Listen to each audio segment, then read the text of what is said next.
Assalamualaikum warahmatullahi wabarakatuh. Selamat sore semua. Perkenalkan, saya Firman Sakatili. Saya mahasiswa program studi akuntansi Fakultas Ekonomi dan Bisnis angkatan 2003 di Universitas Esa Unggul. Nah, hari ini saya akan melanjutkan mempresentasikan materi mengenai tanggung jawab dan tujuan audit. Materi ini adalah kelanjutan dari pembahasan sebelumnya tentang proses audit. Kalau sebelumnya kita fokus ke langkah-langkah audit, sekarang kita akan fokus ke mengapa audit itu dilakukan dan apa sebenarnya yang ingin dicapai oleh auditor. Pertama-tama mari kita bahas dulu tentang tanggung jawab audit. Auditor itu bukan hanya sekedar pemeriksa angka, melainkan seorang profesional yang dipercaya publik. Artinya, ada ekspektasi yang tinggi nih dari masyarakat, investor, kreditor, regulator, bahkan karyawan terhadap hasil kerja auditor. Tanggung jawab utama auditor adalah memberikan opini tentang apakah laporan keuangan perusahaan sudah disajikan secara wajar dalam semua hal yang material sesuai dengan standar akuntansi yang berlaku umum.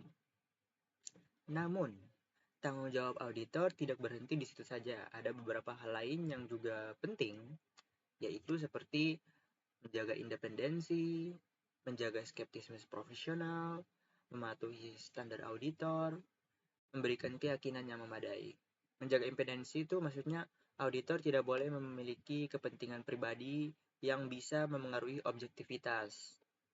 Dan memegang skeptisisme profesional itu auditor harus selalu kritis dan tidak mudah percaya begitu saja pada informasi yang diberikan manajemen.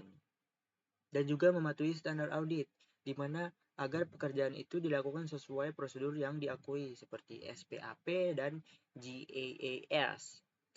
Nah, memberikan keyakinan memadai. Ini tuh seperti bukan kepastian yang mutlak, tapi tingkat keyakinan yang cukup tinggi agar laporan bisa diandalkan. Nah, itu seperti laporan yang wajar. Tidak benar, yang penting wajar. Jadi, tanggung jawab auditor itu bukan untuk mencari-cari kesalahan, melainkan memastikan bahwa laporan keuangan tidak menyesatkan pihak yang menggunakannya. Nah, kalau kita berbicara tujuan audit, pertanyaannya adalah apa yang sebenarnya ingin dicapai dari audit laporan keuangan? Jawabannya sih sederhana. Tujuan auditor adalah untuk menyampaikan opini tentang kewajaran laporan keuangan dalam bahasa standar internasional maupun SPEP, di mana auditor bertujuan untuk menyampaikan pendapat apakah laporan keuangan klien disajikan secara wajar dalam semua hal yang material sesuai dengan kerangka akuntansi yang berlaku. Dengan kata ini, audit ingin memberikan jaminan kepada para pengguna laporan keuangan, apakah itu investor, bank, regulator, atau pemegang saham, bahwa laporan keuangan bisa dipercaya sebagai dasar pengambilan keputusan. Selain tujuan umum tadi, auditor juga punya tujuan spesifik yang disebut Financial Statement Assertions atau pernyataan manajemen. Manajemen pada dasarnya membuat klaim dalam laporan keuangan dan tugas auditor adalah memverifikasi klaim tersebut. Nah, ada 6 kategori assertion yang biasa disingkat dalam kode, yaitu ada A, C, A, V, O, P. Yaitu existence, completeness, accuracy, valuation, right, and obligation, and presentation, and disclosure. Kalau kita bilangnya mungkin E, C, A, V, O, P aja ya, biar singkat gitu. E, yaitu eksistensi. Dimana apakah aset, kewajiban, atau transaksi benar-benar ada. Misalnya, apakah persediaan yang dicatat di laporan keuangan memang ada di gudang gitu. Jadi itu perlu dipastikan lagi tuh. Nah, yang kedua itu ada C atau completeness. Apakah semua transaksi yang seharusnya dicatat sudah dimasukkan? Contoh nih, apakah semua kewajiban perusahaan sudah dilaporkan atau masih ada utang yang disembunyikan? Nah, itu. Selanjutnya, yang ketiga itu A, accuracy. di mana apakah jumlah yang dicatat sudah benar secara sistematis atau matematis dan sesuai dokumen pendukung. Misalnya, apakah penjualan dicatat dengan jumlah yang tepat sesuai faktur. Itu perlu diperiksa lagi. Itu V, ada lagi V, itu valuation. Pertanyaan yang mungkin muncul yaitu apakah aset dan kewajiban dinilai dengan metode yang tepat? Contoh nih, apakah piutang sudah disesuaikan dengan cadangan kerugian piutang tak tertagih? Nah, selanjutnya ada O atau right and obligation, di mana apakah perusahaan benar-benar memiliki hak atas aset yang dicatat dan kewajiban yang dilaporkan benar-benar merupakan tanggung jawabnya. Misalnya, jangan sampai perusahaan mencatat gedung yang ternyata bukan miliknya gitu. Yang terakhir itu tadi P atau presentation and disclosure. Ini seperti apakah laporan keuangan disajikan dengan format yang benar dan semua informasi penting sudah diungkapkan. Contohnya, apakah ada pengungkapan memadai tentang transaksi dengan pihak berelasi? Nah, 6 assertion ini menjadi dasar bagi auditor untuk menyusun tujuan audit secara spesifik. Tujuan audit bukan hanya opini umum, tetapi juga memastikan setiap klaim manajemen bisa diverifikasi dengan bukti yang memadai.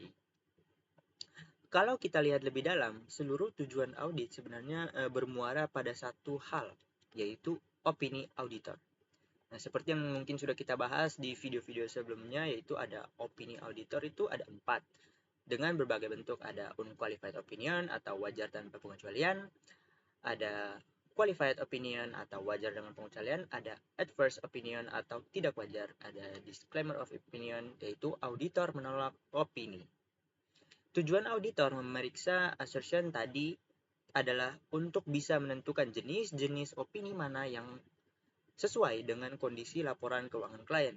Dengan kata lain, setiap prosedur audit diarahkan untuk menjawab pertanyaan, apakah laporan keuangan ini wajar atau tidak. Nah, di sini juga kita menjelaskan bahwa ada beberapa langkah untuk menyusun tujuan audit, yaitu 1. Mengidentifikasi tujuan audit umum seperti menilai kewajaran laporan keuangan secara keseluruhan. Kedua, ada menurunkannya ke tujuan audit khusus, misalnya untuk setiap akun, transaksi, atau pengungkapan tertentu. Ketiga, menghubungkannya dengan assertion. Apakah fokusnya pada keberadaan kelengkapan, valuasi, atau presentasi.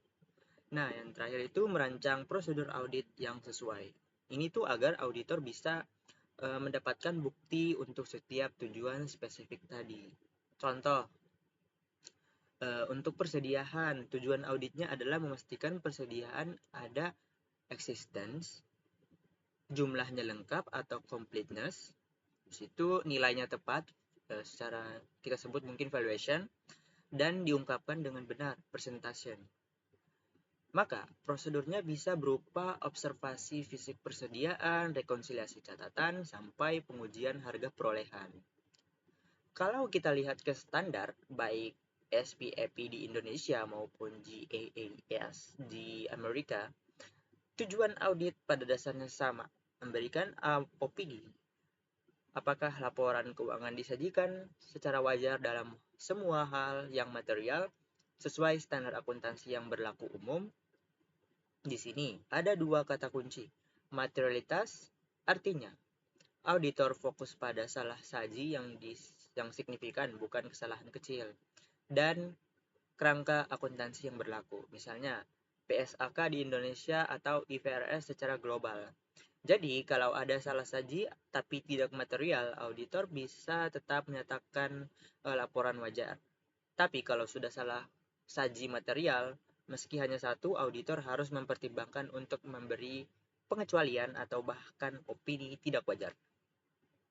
Nah, supaya teman-teman lebih mudah dipahami, bayangin aja nih, auditor seperti seorang dokter. Tujuan tanggung jawab dari dokter itu adalah memberikan diagnosis yang objektif. Tujuan pemeriksaan dokter adalah memastikan apakah pasien ini sehat atau sakit dan sejauh mana kondisinya gitu.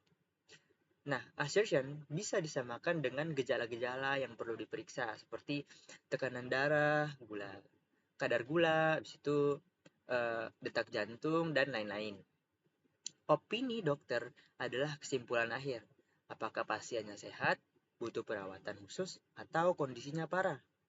Sama halnya dengan auditor, tanggung jawabnya menjaga independensi, tujuan memberikan opini, dan assertion adalah aspek teknis yang perlu diverifikasi satu persatu. Nah, mungkin itu saja yang cukup saya bahas dalam pertemuan ini. Sebagai penutup nih, mari kita simpulkan bahwa tanggung jawab auditor itu adalah memberikan opini tentang kewajaran laporan keuangan dengan tetap menjaga independensi, skeptisisme profesional, dan mematuhi standar audit. Tujuan audit secara umum adalah memastikan laporan keuangan disajikan secara wajar dalam semua hal yang material sesuai standar akuntansi. Sedangkan jika kita bedah lagi, tujuan audit secara spesifik berkaitan dengan assertion management. Ada eksistensi, completeness, accuracy, valuation right, dan obligation, serta presentation and disclosure. Saya harap teman-teman bisa mengingat ini ya sebagai tujuan dari audit secara spesifik. Karena ini merupakan materi yang penting, oleh karena itu semua itu akhirnya bermuara pada opini auditor yang sangat penting bagi para pengguna laporan. Jadi, memahami tanggung jawab dan tujuan audit bukan hanya soal teori saja nih teman-teman, tapi juga soal bagaimana auditor bisa menjalankan profesinya dengan penuh integritas dan memberikan nilai tambah bagi masyarakat luas.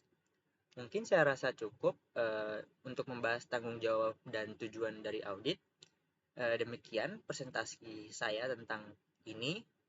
Apabila ada kurang kata, saya mohon maaf. Terima kasih atas perhatian mungkin dosen yang sempatnya menonton video saya dan teman-teman sekalian. Wassalamualaikum warahmatullahi wabarakatuh.